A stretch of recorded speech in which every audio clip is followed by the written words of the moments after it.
Betting app promotion కేసులో యూట్యూబర్లపై ED focus పెట్టింది. రాష్ట్రంలో సంచలనం సృష్టిస్తున్న ఈ కేసును ఈడీ టేకప్ చేయడంతో యూట్యూబర్లు వణికిపోతున్నారు.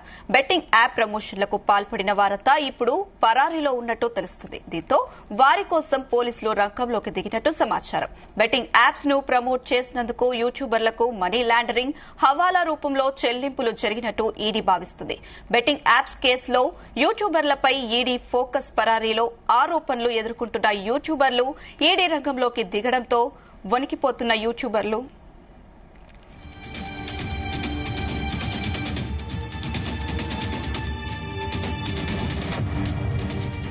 రైట్. బెట్టింగ్ యాప్స్ ప్రమోషన్ కేసులో యూట్యూబర్లపై ఈడీ ఫోకస్ పెట్టినట్టు తెలుస్తోంది. రాష్ట్రంలో సంచలనం సృష్టిస్తున్నటువంటి ఈ కేసును ఈడీ టేకప్ చేయడంతో యూట్యూబర్లు వణికిపోతున్నటువంటి situation.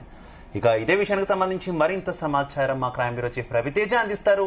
Raviteja, betting apps promotion కేసులో పంజగుట్ట పోలీసులు దర్యాప్తుని వేగవంతం చేస్తున్నట్టుగా తెలుస్తోంది. దీంతో పాటు ఈడీ కూడా పంజగుట్టలో ఆధారంగా ఈ 11 మంది వివరాలు ఆరా తీసి ఏ బెట్టింగ్ యాప్స్ ద్వారా వీళ్ళు అగ్రిమెంట్ చేసుకొని ఇన్ని రోజుల పాటు వీళ్ళు బెట్టింగ్ యాప్స్ ని ప్రమోట్ చేశారు, ఒక బెట్టింగ్ యాప్ తరఫున వీళ్ళకి ఎంత కమిషన్ వస్తుంది, ఎవరైనా ఇన్స్టాల్ చేసుకుంటే ఆ ఇన్స్టాలేషన్ సంబంధించినటువంటి పెట్టుబడులు డబ్బులు దాంట్లో పెట్టినప్పుడు బెట్టింగ్ యాప్స్ కోసం ఆ డబ్బులు కూడా తిరిగి ఈ ప్రమోటర్స్ గా ఉన్నటువంటి వీరికే చేరుకుంటున్నా అనే ఒక కోణంలో కూడా ఈడీ ఈ కేసుని దర్యాప్తు చేయబోతున్నట్టుగా కూడా సమాచారం అందుతుంది. ఇప్పటికే 11 మంది నోటీసులు కూడా జారీ చేయడం జరిగింది. కొంతమంది అవైలబుల్ ఉండడము, కొంతమంది అజ్ఞాతంలోకి వెళ్లిపోయి పరారీలో ఉన్నట్టుగా తెలుస్తోంది. ఈ బెట్టింగ్ యాప్స్ అనేది దేశవ్యాప్తంగా పెద్ద క్రైమ్ గా భావిస్తా ఉన్నటువంటి పోలీస్ శాఖ ఇప్పుడు ఈ సోషల్ మీడియా ఇన్ఫ్లుయెన్సర్స్ పైన కూడా ఈ కేసు నమోదు చేయడంపై మాత్రం తమ మెడకు ఈ ఉచ్చు బిగించుకుంటుందేమో, మా ట్రాన్సాక్షన్స్ అన్ని బయటకు వస్తాయేమో, ఇన్ని రోజుల పాటు లావిష్ లైఫ్ బతికి సపరేట్ గా వాహనాలు కొనుగోలు చేసి సెక్యూరిటీ పెట్టుకొని సోషల్ మీడియా ఒక టీం ఏర్పాటు చేసుకొని వాళ్ళకు జీతాలు ఇచ్చుకుంటూ ఇవన్నీ కూడా ఈ బెట్టింగ్ యాప్స్ ద్వారా వచ్చేటువంటి డబ్బుల పైనే ఇన్ని రోజుల పాటు వీళ్ళు డిపెండ్ అయి ఉన్నారు. కాబట్టి ఒకవేళ పోలీసులకు ఈడీకి ఈ 11 మంది నిందితులు వారి ముందు హాజరైతే ఆ పూర్తి వివరాలన్నీ వెలుగులోకి వచ్చి ఇప్పటి వరకు ఎన్ని కోట్లాది రూపాయలుగా వీళ్ళు డబ్బులు సంపాదించారో ఆ లెక్క మొత్తం బయటపడుతుందని ఒక భయంతో ఈ 11 మంది ప్రస్తుతం పరారీలో ఉన్నట్టుగా తెలుస్తుంది. నిన్న నుంచి కూడా పంజగుట్ట పోలీసులు తీవ్రంగా ప్రయత్నిస్తా ఉన్నారు. ఈ 11 మంది ఎవరెవరు ఎక్కడెక్కడ ఉన్నారు, ఎక్కడ నివాసం ఉంటున్నారు, వీరు ఎక్కడి నుంచి ఈ బెట్టింగ్ యాప్స్ ప్రమోషన్ కి సంబంధించి సోషల్ మీడియా ప్లాట్ఫామ్స్ ను ఉపయోగిస్తా ఉన్నారు, సొంత మొబైల్ ద్వారా ప్రమోషన్స్ చేసుకుంటున్నారా, ఏదైనా పిఆర్ టీమ్ ని పెట్టుకొని దాని ద్వారా ప్రమోషన్స్ మీద వచ్చినటువంటి డబ్బులు వాళ్ళకు నెలసరి జీతాలుగా చెల్లిస్తా ఉన్నారనే దానిపై కూడా ఒక పక్క ఈడీ, మరో పక్క పంజగుట్ట పోలీసులు వీటన్నిటిపైన దృష్టి పెట్టి ఆ వివరాలన్నీ కూడా సేకరిస్తా ఉన్నారు.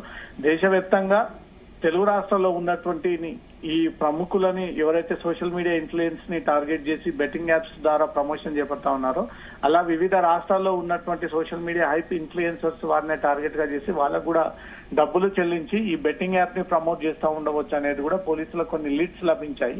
తెలుగు రాష్ట్రాలకు చెందినటువంటి 11 మందిపై మాత్రం పోలీసులు క్రిమినల్ కేసు నమోదు చేసి ఈ 11 మంది తెలిసి చేసినా తెలియక చేసినా ఇది పెద్ద క్రైమ్ కిందకే వస్తా ఉంది. ఈ డబ్బులన్నీ కూడా వీళ్ళు ఈ బెట్టింగ్ యాప్స్ ద్వారా తిరిగి క్రిప్టో కరెన్సీ దేశానికి దాటి ఉగ్రవాదుల అకౌంట్లకు చేరుతా ఉన్నాయనే దాంతో కూడా పోలీసులకు కొన్ని అనుమానాలు ఉన్నాయి. కాబట్టి ఈ 11 మందిని పోలీసులు నోటీసులు ఇచ్చి పిలిపించేటువంటి ప్రయత్నాలు చేస్తా ఉన్నారు. కానీ పంజగుట్ట పోలీస్ స్టేషన్ లో వీరిపైన కేసు నమోదైనటువంటి వెంటనే వీరంతా కూడా పరారైనట్టుగా తెలుస్తోంది. దాంట్లో ఇమ్రాన్ అని పరేషాన్ బాయ్స్ ఒక టైటిల్ తో యూట్యూబ్ ఛానల్ ఓపెన్ చేసి దాంట్లో మైనర్లని, అమ్మాయిలని తను ఆ క్యారెక్టర్లని వాడుకుంటూ ఈ డబ్బులను వాళ్ళని ఆశ చూపించి మైనర్లను ఉపయోగించుకుంటా ఉన్నాడు అంటూ కూడా అతని పైన మొదటి నుంచి తీవ్రమైనటువంటి ఆరోపణలు ఉన్నాయి. ఇమ్రాన్, హర్ష సాయి, విష్ణుప్రియ, వైఎస్ఆర్సీపీ శ్యామల, సుప్రీత వీళ్ళందరూ కూడా కేసు నమోదైనటువంటి వెంటనే హైదరాబాద్ లో లేకుండా, అందుబాటులో లేకుండా, పోలీసులకు టచ్ లోకి రాకుండా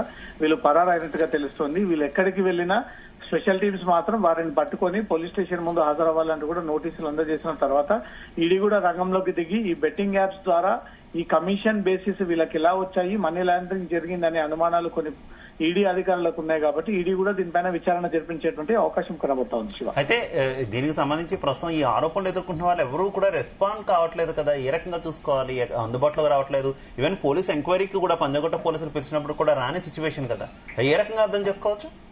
తెలంగాణ పోలీస్ శాఖ బెట్టింగ్ యాప్స్ పాల్పడుతున్నటువంటి ఈ కొందరి పైన ఉక్కుపాదం మోపబోతా ఉంది అని ఒక సమాచారం తెలుసుకొని మమ్మల్ని క్షమించండి, ఇంకోసారి బెట్టింగ్ యాప్స్ ని ప్రమోట్ చేయలేము, ప్రజలందరూ మమ్మల్ని ఒక్కసారి క్షమించండి, మాకు ఇంత పెద్ద ఫ్రాడ్ జరుగుతుందన్న ఒక విషయం తమకు తెలియదు, కేవలం వారు ఇచ్చేటువంటి డబ్బుల కోసం మాత్రమే మాకు ఉన్నటువంటి సోషల్ మీడియా నెట్వర్క్ ను ఉపయోగించుకొని మేము ఈ ప్రమోషన్ చేశాం తప్ప అంటూ కూడా సుప్రీత ఒక బయట రిలీజ్ చేసింది, విష్ణుప్రియ కూడా ఒక బయట రిలీజ్ చేసింది, ఆ తర్వాత రీతూ చౌదరి, ఇమ్రాన్ ఖాన్ వీళ్ళంతా కూడా వారి వారి అభిప్రాయాలను వ్యక్తం చేస్తూ ఈ వీడియోలు రిలీజ్ చేసినప్పటికీ పోలీసులు మాత్రం ఇది క్రైమ్ అని తెలిసే వీళ్ళు కుట్రపూరితంగా వీటన్నిటిని ప్రమోట్ చేశారు.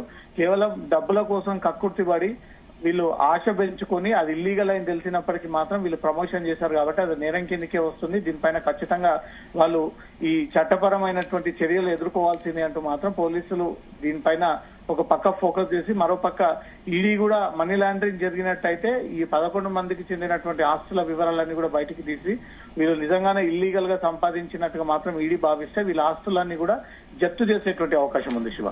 Right, okay, thank you.